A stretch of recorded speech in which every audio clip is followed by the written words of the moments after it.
গোমাংস খামেই এনেদৰে এইবাৰ মন্তব্য কৰিছে অসম সংখ্যালঘু সংগ্ৰাম পৰিষদে। অসম সংখ্যালঘু সংগ্ৰাম পৰিষদৰ নেতাই মুখ্যমন্ত্ৰীগৰাকীক প্ৰত্যাহ্বান জনাই কেইবাটাও মন্তব্য কৰিছে।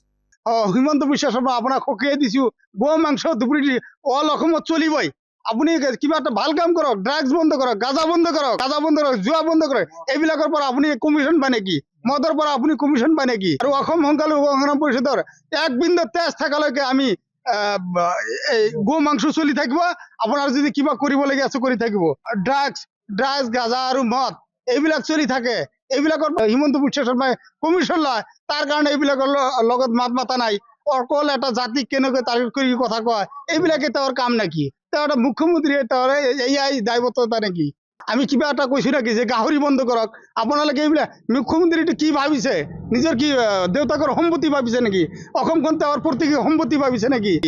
মই শুনিছো যে বিজেপি চৰকাৰৰ শ্লোগান সবকা সাথ সবকা বিকাশ। আপোনাৰ এয়াই কি সবকা সাথ সবকা বিকাশ নেকি? আপুনি ড্ৰাগছৰ পৰা কমিশ্যন ল'ব, আপুনি মদৰ পৰা কমিশ্যন ল'ব, আপুনি গাঞ্জাৰ পৰা কমিশ্যন ল'ব। আপুনি এইবিলাক বন্ধ কৰক। ভাই এটা জাতিক লৈ কিয় টাৰ্গেট কৰিছে? আৰু কাৰ ঘৰত কোনে কি খাব, কি পিন্ধিব? আপুনি এই কথাটো কোৱাটো কিমান মানে দুৰ্ভাগ্যজনক কথা। ডেভেলপমেণ্টৰ কাম কৰক। অসমৰ মুখ্যমন্ত্ৰী ডক্টৰ হিমন্ত বিশ্ব শৰ্মা যিটো মন্তব্য কৰিছে সেইটো দুৰ্ভাগ্যজনক কথা। আৰু আমি হিমন্ত বিশ্ব শৰ্মাক মানে আমি মোৰ ফালৰ পৰা আমি এক প্ৰকাৰে সকীয়াই দিছো যে আপোনালোকৰ কিবা খাই বৈ কাম নাই নেকি? এটা সৰু পোৱালিৰ নিচিনা এটা জাতিক লৈ কেইদিন দুমাহ মান আগতে এটা জাতিক লৈ টাৰ্গেট কৰি গ'লে মিয়া সেইটো যোৱাই নাই। আপোনালোকে গধূলি এটা কথা কয়, পুৱাতে এটা কথা কয়, আপুনি পাৰিব নেকি? অসম সংখ্যালঘু সংগ্ৰাম পৰিষদৰ এক বিন্দু তেজ থকালৈকে হিমন্ত বিশ্ব শৰ্মা আপোনাক সকীয়াই দিছো, গো মাংস দুপুৰী অল অসমত চলিবই। আপুনি কিবা এটা ভাল কাম কৰক, ড্ৰাগছ বন্ধ কৰক, গাঁজা বন্ধ কৰক, জুৱা বন্ধ কৰক। এইবিলাকৰ পৰা আপুনি কমিশ্যন পায় নেকি? মদৰ পৰা আপুনি কমিশ্যন পায় নেকি? আৰু অসম সংখ্যালঘু সংগ্ৰাম পৰিষদৰ এক বিন্দু তেজ থকালৈকে আমি গো মাংস চলি থাকিব। আপোনাৰ যদি কিবা কৰিবলগীয়া আছে কৰি থাকিব। ড্ৰাগছ গাঁজা আৰু মদ এইবিলাক চলি থাকে। এইবিলাকৰ হিমন্ত বিশ্ব শৰ্মাই কমিশ্যন লয়, তাৰ কাৰণে এইবিলাকৰ লগত মাত মাতা নাই।